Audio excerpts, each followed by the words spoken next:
Ketoke cocok sing oon ketoke. Aku entuk sing elek terus ya. Ya ora ya bener kok ya kono Nini, ya kowe Nunu. Aku Nono. Kono Nunu Nini Nono.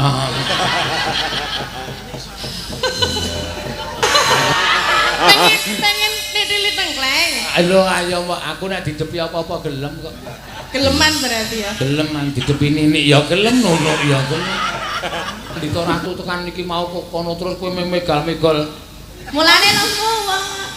Jane ning budhek ki sapa? Sing budhek sapa piye? Lah kok nyanyi kok muni ra nyanyi?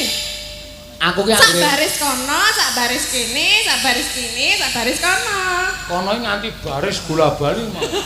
Jenengan ki pengen nggatekne kok. Mas ora kowe iki senengane arep menange dhewe kok ora. Terus kancane Yo, wis ora apa-apa, Mak. Nah, yo Mbak Tatin, yo. Nggih, sing lalu, Pak. Sugeng dalu. Kene yo alus piyaine. Engko dilongkas. Lah napa to kula mboten kula nggih halus lho. Rangge rada kagol gek ora ana sing nyawer mesti terus mripate mendhono kae. Mboten ngenten iki kok ndak darani aku njaluk saweran tenan lho. Ora, nyawer ki bebas kok. Ya. Wong kuwi jenenge rasa tresno asih ki ngono kuwi. Ya. Ngono ya. Bebas nyawer niku bebas. Nek larang nyawer ya bangeten gitu. Kowe gelem to disawer 10.000 kae mau ketoke nggawa kae banget mau. Pak Bambang. Gue tuku tempe. Hah? Tempe. Tempe kemul. Tempe apa sah? Mendoan apa mendu? Mendoan nek kene iki ora tempe kemul. Tempe kemul iki Wonosobo. Iya, dhewe-dhewe panganane, heeh. Ya mengkene iki sok ngapusi. Wo. Kok ngapusi? Mau perapatan kono kae mau ana tulisane napa? Dawet ayu kok sing dodol lanang, ayo. Dawet ayu iki jenenge dawete ana sing dodol. Mau dhewe numpak bis ra ngapusi kuwi dawet ayu kok sing dodol lanang aku ya. Iya, dawet ayu iki jenenge dawete. Lah iya jenenge dawete. Ora kok sing dodol ayu ki ora. Dawete sing dodol ayu. Iya. Nggih, dawete sing dodol ayu. Heeh. Gitu? Heeh, dawete sing dodol. Monggo. Dawete sing dodol ayu. Ayu apa biru? Kurang ajar itu. Lambene elek. Iya. Ayo iki ana pamundutan liwung. Oh iya. Oh liwung. Karo Mbak Iin po? Oh nggih. Ah, ben piyai loro. Iya. Napa? Oh nggih. Nggih. Arep nyawer kon liwung. Oh iya, ora usah kuwatir. Nyawer kaya kowe iki 10.000 apik. Iya. Masa kaya ngene 10.000, Pak? Lah nek wonge langsing ayu awake. Iki ya langsing lho. Awake ora kelemon ki 100 wangun. Iya. Kaya Mbak Iin kuwi. Nah. Ora dhewe iki kan kembaran. Kembar niki Nini niki Nono. Piye? Kita kan saudara kembar. Aku Nini. Heeh. Dirimu Nono. Lah udu kowe apa Nono e? Ya ora, nek Nini iki cilik, nek Nono gede. Anek kuwi dalange berarti Nono. Hah? Aku apa ya? Aku nek bahasa ngono ki ra. Mbak Iin iki ngawur jenengku ya Tatin kok Nono. lah kok karang gede karo cilik ya. Engko nek aku Iin kono Oon ra gelem. Piye? Aku kan Iin. Heeh. Masa kono arep Oon. Kak aku entuk sing elek. Ketoke cocok sing Oon ketoke. Aku entuk sing elek terus ya. Ya ora ya bener kok ya kono Nini, ya kowe Nunu. Aku Nono. Karena Nunu Nini Nono. Kono Iin kowe Oon ya ora gelem. Nek Nini suarane apik. Nek Nunu ya ora padahal. Ya. Diaturke apa? Langsung. Liwung. Tok bawani sik. Oh langsung. Langsung nggih. Ya. Dipun langsung. Mangga. Diaturake dadi liwung atiku. Ya. Kanca tani. Udu. Udu kuwi. Kuwi udu, Pak. Udu. Ya. Mangga ya.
Urung diceki kok. Kok matur nuwun lho.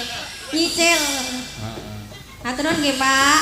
Mugi rezekinipun lancar. Amin. Panjang yuswa. Amin. Nunuke playu 100. Sapa? Hah?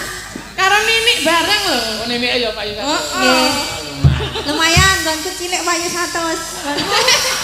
Lha aku gedhe ora payu 200. Kok dipadha gedhe karo cilik? Ya ora apa-apa.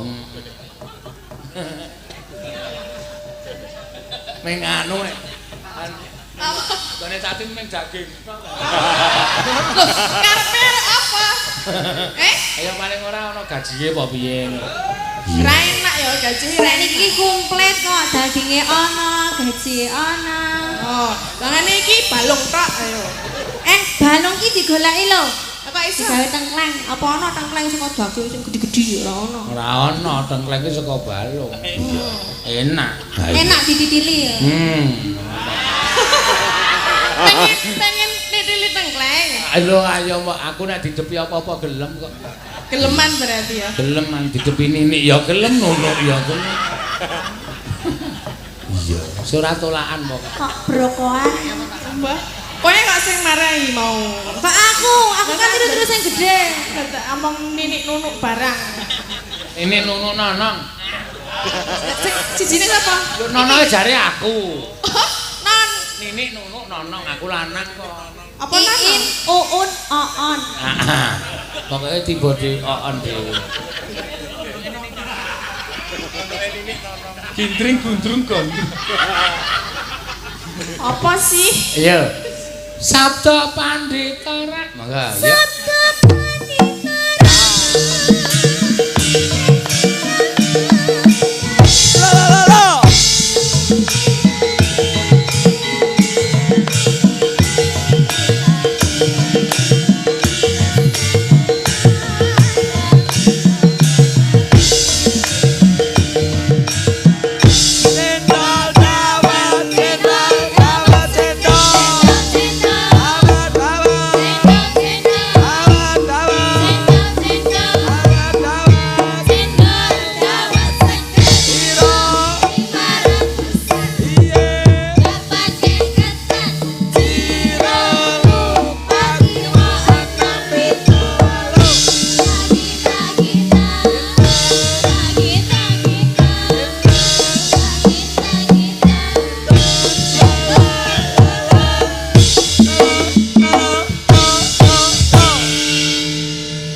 Sing nyanyi kok kono terus ki kok ngapa kowe? Kula nyanyi lho.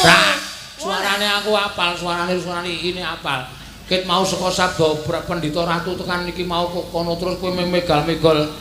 Mulane lemu wong. Jane ning budhek ki sapa? Sing budhek sapa piye? Lah kula nyanyi kok menira nyanyi. Aku ki sak baris kono, sak baris kene, sak baris kene, sak baris kono.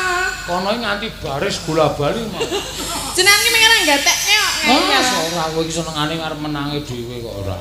Terus nek kancane ra gelem cantang. Iya. Piye to aku nyanyi ya, Pak? Apa tak nyanyike dhewe apa piye? Piye? Nyanyi dhewe. Ya ayo. Loh, piye to? Lho kok ya yo.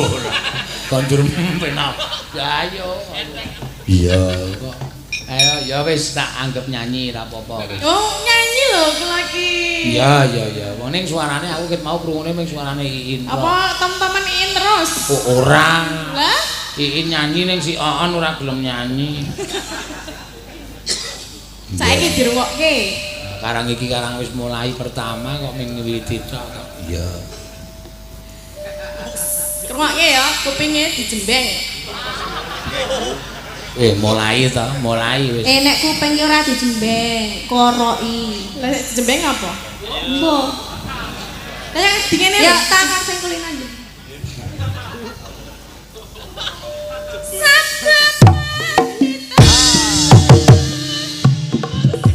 Ya.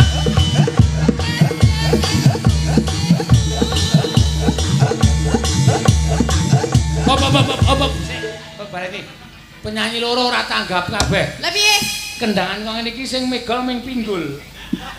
Dadi ming Tek kene, yang kene mate. medul. Aku ora iso ya. Dandan. Aku ora iso. Megol kok biasane kan. Jangan jajal piye diwarai. Dene semene kok ora iso. Ya, apa to dibandem bareng iki? Ah gunane apa ndek bokong semono gedhe ora go. Iki menggo variasi ya. Variasi. Pakai sithik-sithik. Ora tak nggo megol. Kok larang men lho. Nek iso tak jugeti. Ayo tak giteh, tak Lah giteh. ya wis kene to. Ah. Aku mau wis ngene. Coba baleno. Wes. Ngomong apa? Kayak ngedep kipas angin. Kok iso? Wuk. Kok kathokmu lobok apa, Ting? Apa ya? Jajak. Kok tekan kathok bareng. Nganggo ya padake. Nah, ya tak diteng. Sapa iki? Ayo, kowe sapa? Ayo dibaleni. Njoget piye? Dang. Tak diteng, tak diwi kendangan pinggul. Iya. Monggo, ya.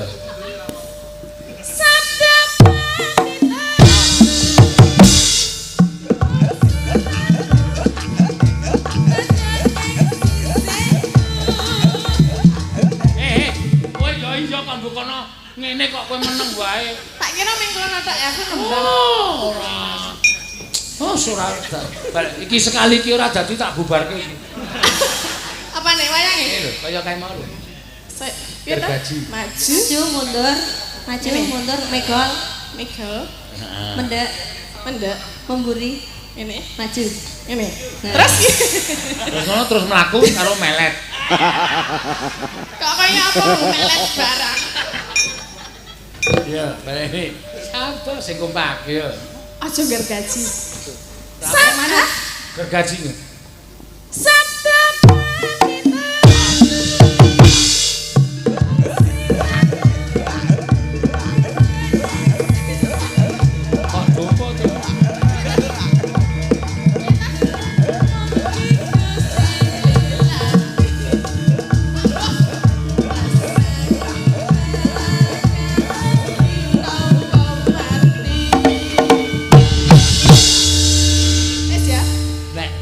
maju. Piye to? Nek tangane maju. Cokonge mundur. Heeh. Ora kok Ngene. Kandhane aku ki ra iso. Nek maju bareng ki ra dadi. ora dadi. Piye to? Lah karepe piye? Kene iki mundur. Mau piye nek aku piye? Ono Ngene. ngene. Ngene. Ora apik. Nanti ki ngene. Kok ditarik. Nah, Tarik. Ngono ki to. Ha iso. Nek arep. Baleni ya. Baleni nggih. Dararang. Baleni dong, bayar apa piye? Sing nyuara ki penonton. Kudu ning ngombe PKS ki lho. Ora. Sing nyuara ki inyong-inyong. Lah, Dadang. Ya. Ora apa-apa. dhewe. kok dhewe ra. Ya dhewe aku mau wis Contoni ya. Ora Iin wis iso kok. Sakarepku wae ya. Ayo sakarepmu. Ning ora banter-banter. kabur iketku iso ngene iki lho. Iki wis ping 4 banterke wae balik rampung. Ayo. Yo. Ayo. Lah wis lah. Kuwi wis. Sabda. Sabda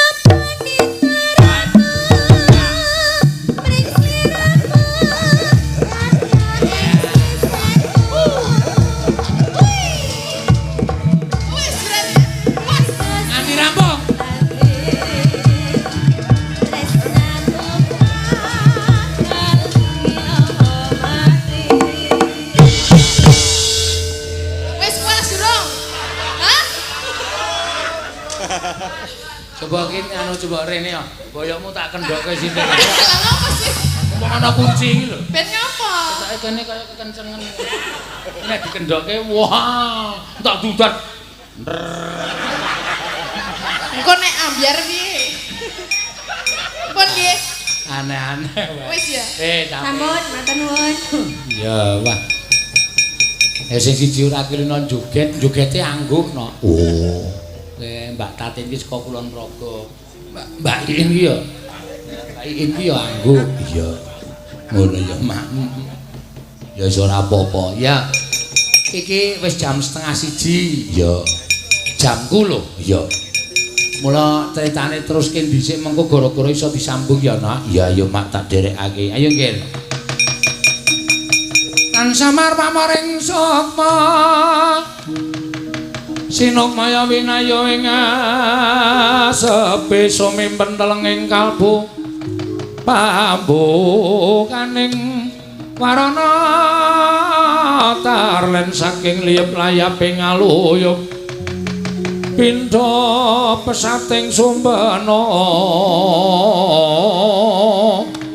sumusuping rasa jati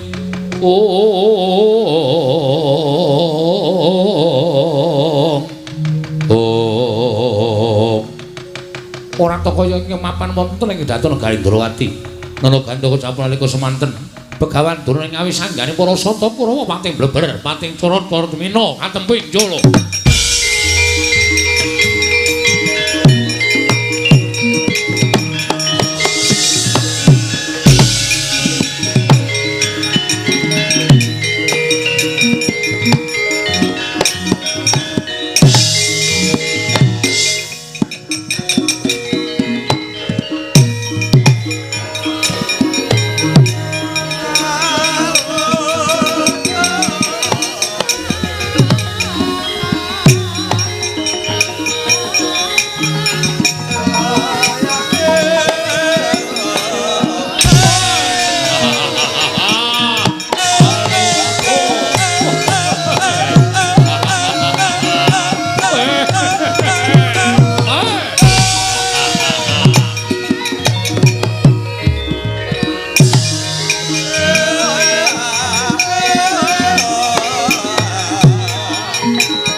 Sikra bala kang tumingal prang campuk Prang campo samya batali lernate dileting kota dan nyangkung mangun sang niti benjang sangat jimicil lati nyong ngedali wuwus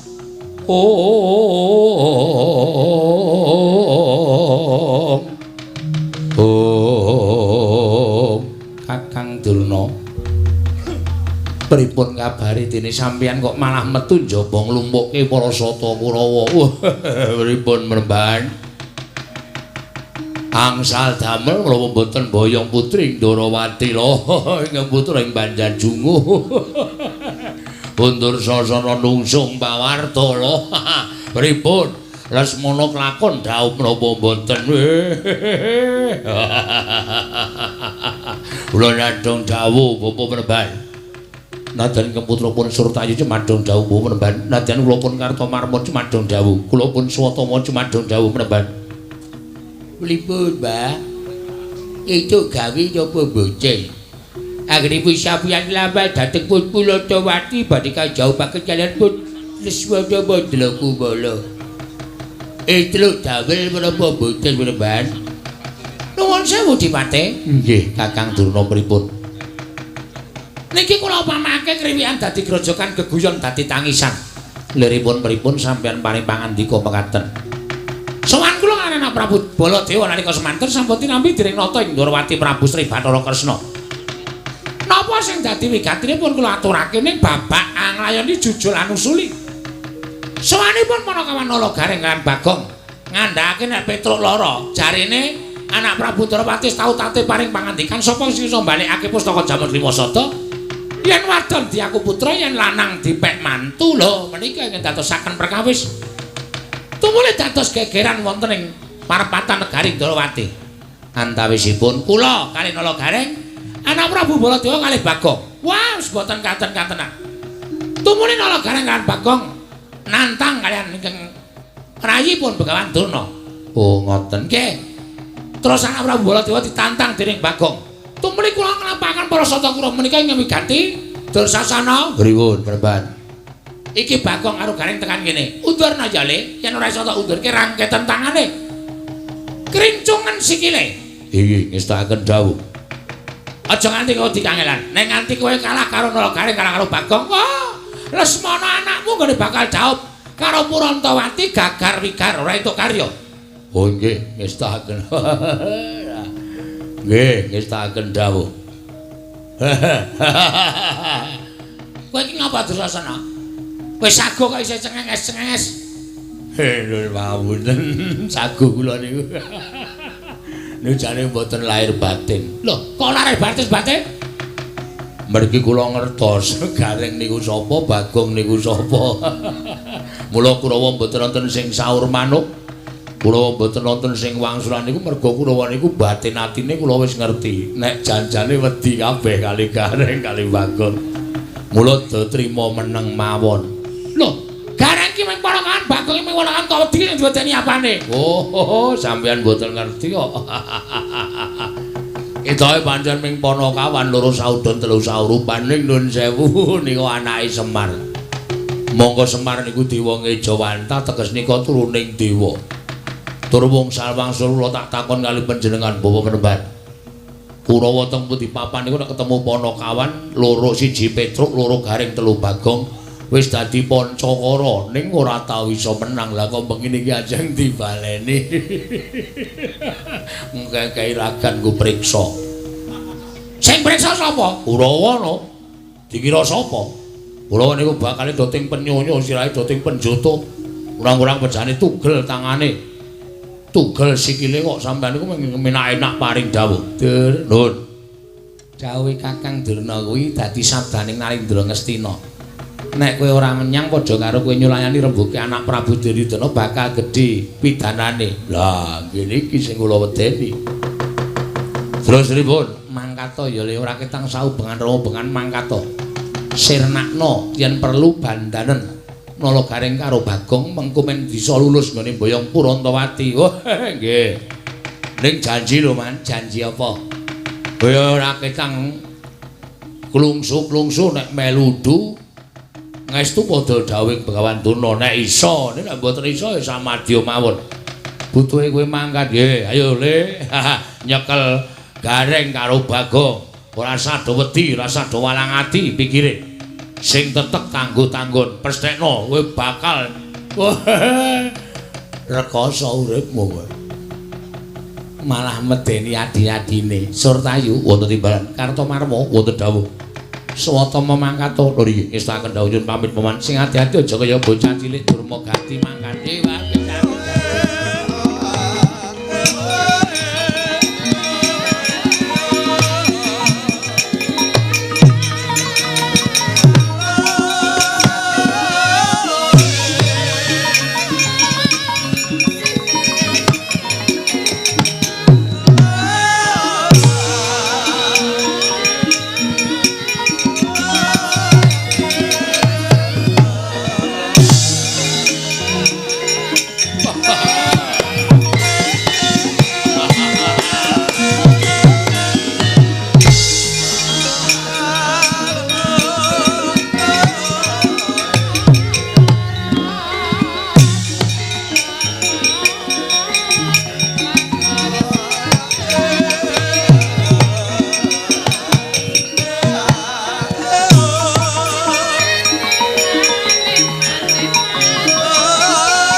putra lamun kawekasan ya kau wisanggeni maya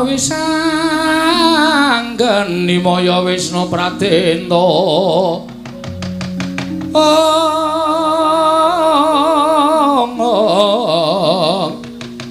wisanggeni maya Wisnu Pratenta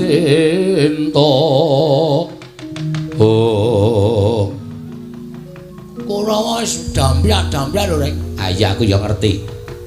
Ya ming tak pikir-pikir kok aku iki kurang gawean. Kurang gawean mergane aku kawan nantang karo Begawan Durna aku ora sadar nek Durna iki nggawa Kurawa. Mula bareng Durna nyimpang dalan ngetapi para sata Kurawa tak pikir-pikir kok iki padha karo sulung mlebu geni iwak kecemplung ing wuwu. Tangeh kelakone urip mesti bakal tekaning pati. Terus nek miturut kowe piye, Gong? Nah aku ya lanjut tegese gelut karo Kurawa. Mangane mulih ora entuk kabar Petro nglalu. Kowe kelangan adi, ya ta? Ning nek dhewe mati nang kene dikongkon Petro krungu kabar Gareng Bagong mati nang negara Ndarawati. Petro bangga ora sida nglalu. Aning awak dhewe mati. Oh iya ya. Ha iya. Wis ra iso urip ya ora iso. Ya piye? Nek mundur kok kayane ya isin ning atase awak dhewe musuh Kurawa kok mundur ki. Apa ora gawe isin bapak ora gawe isin Petro. Ngene wae rek. Pokoke tanggung ngono gandeng aku wis kebacut nantang Prabu Baladewa. Ya wis pokoke kudu tak adepi. Sapa sing mbelani Baladewa tetep tak katutke dosane. Semono kowe kebacut nantang Durna. Aku rada enceng. Durna ki rawani gelut e. Iki sing justru berat ki aku. Kok berat? Sing tak tantang Baladewa e. Nek nganti Baladewa nesu, Bagong mana-mana jajaran sekretare para ora minggat glandang nenggala. Mudyar. Abot aku to resikone. Ha iya. Mula kene wae saiki didum. Dum piye? Kowe mungsuh Kurawa, nek Baladewa maju aku sing ngadepi. Aku? Heeh. Kurawa 100 ki tanding aku. Ora masalah. Kowe iki cilik, ketoke cilik ning ringki lho, Rek. Anu ketok cilik ning Dedaya lho kowe. Ha iya. Anak mbarep kok. Wani ora? Wani. Nek wani tak ndelok kaya apa kadhedaning Nalagareng. Mundur kene le. Kurawa tekan kene ora nglundung karo awake dhewe kon bali ning omahe Petruk. Aja gelem. Heeh. Rawe rantas. Malang bakal tak putung. Tontonan kowe arep ngerti kridane kakangmu mbarep. Jaman kowe rungono, aku ndereke Ndara Janaka iki. Ndara Janaka mungsuh cakil patine Ndara Janaka krubut buta 40 wae ana. Tak rampungi dhewe. Kowe le wayangan endi kuwi? Hah?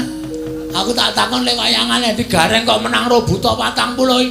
Kowe iki dituthuk sandal bojomu nangis kok. Mungsuh buta 100 mbok wong ki ora kok kemangkean. Nunggulang mrene tontonan kok nek ati aku ngapusi aja dutang kakangmu Nalagareng tangan.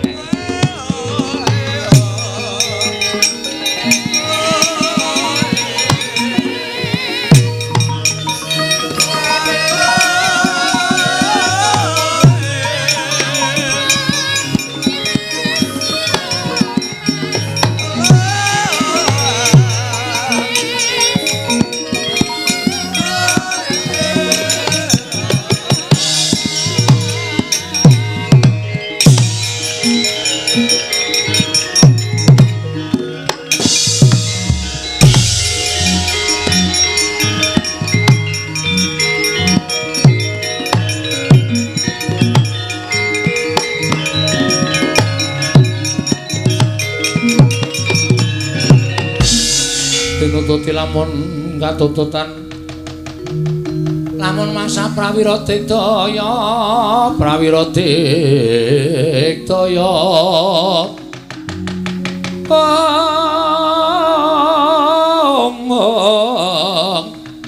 Ranggana magawe gelari rawang oh iki Gareng nun inggih Patih Sengkuni Rekyana Patih kula ngabdipun Nalagareng. Mburi kae ora pangling Bagong. Nggih Rekyana Patih. Menika ingkang wingking Ndara sinten Surtayu? Iya, aku Surtayu Bagong. Wah, lha iki mungsuhe pertama Surtayu rek. Ngati-ati. Piye goleke pedhi apa? Hus. Nggo ngopo? Nek kowe mati barang. Wis senengane kok mujenge kakane sing ora apik to dongakno kakane menang karo pateh-patekke ora. Kersane napa Ndara Patih? Aku goleki kowe. Nggih, pun pinanggih teng mriki. Keparengipun kowe tak jawuhi gelem apa ora. Nek kula cocok gelem, nek mboten nggih mboten purun. Kowe bali. Bali teng pundi? Nang omahmu. Terus ora sah mboyong Purantawati. Purantawati arti boyone negara Ngastina dadi garwane wayah Mas Saroja Kusuma ya Lesmana Mandra Kumara. Terus kanane Petruk piye? Hah? Sampeyan ora paham kok rembugane teng Pasewakan wau. Kula matur Lesmana Prabu Ndarawati, nek nganti Petruk ora kelakon dhawuh karo Purantawati, dheweke ngiklasake patine tegese bakal golek dalaning pati tegese arep nglalu. Nek kula mulih mongko ora ana kabar tentang Purantawati, Petruk nglalu. Nek Petruk nglalu kula kelangan adi. Bangane kula kelangan adi, luwung teng iki kula mati tak wujuti. Yen ngono kowe wani karo Kurawa, aja kok Kurawa. Patihe Ngastina ngwek-wek cangkeme tak wek-wek. Reng, ora ngono kuwi, Reng. Aku sing deg-degan e. Omonganmu terlalu ngawur. Menengo, kowe iki tak nggo jontrot mendono susisan. Ngrubut aku ora bakal wedi. Lho, Nalagareng suwarane aja sak kepenake dhewe. Sakarepku wong cangkem budhe kok. Arep nyuwara kowe piye sakarepku? Tegese kowe wani karo Kurawa. Wis wani ngadeg nang kene iki tegese aku wis wani ngadepi Kurawa. Aja men kowe Surtayu. Ayo Citraksa, Citraksi, Dursasana, Durgapa, Kartamarwa, Dursena, Mogati kon maju kabeh. Aku tak nggo nekram sirahe. Weh, bocah iki mripate kira tangane becik kok. Omongane kaya iso mateni geni. Lah kok dadi kaya ngono lho. Kowe iki mundura tak eman aja nganti kowe tekaning pati. Mboten sadi eman kaya bayi eman-eman. Teng mriki dibuktekke sapa sing iso ngalahke Nalagareng menang mboyong Purantawati. Semono uga Kurawa bubar saka tangane Nalagareng, Petruk dhawuh karo Purantawati. Ngono ta, Gong? Cocok. Si aku tak ora minggat lakon dikeroyok Kurawa. Mang maju jajal Nalagareng apa Kurawa sing bakal mundur saka pabaratan.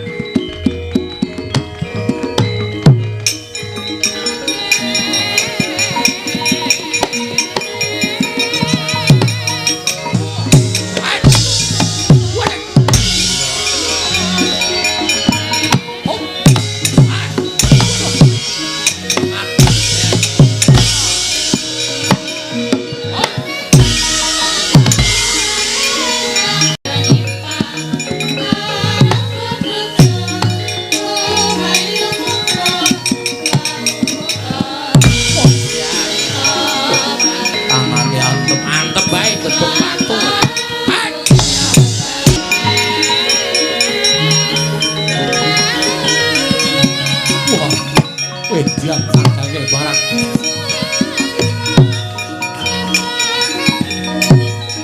Ayo. Awas cendong.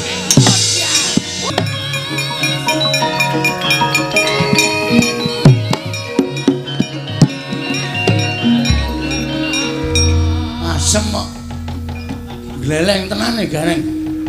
Bareng gelem pencak wae wis. Nek ndelok awake wis ora pakra babar blas. Awak mengkari lunglit kaya ngono bareng gelem tumandang. Bengok-bengok banting rono, banting rene.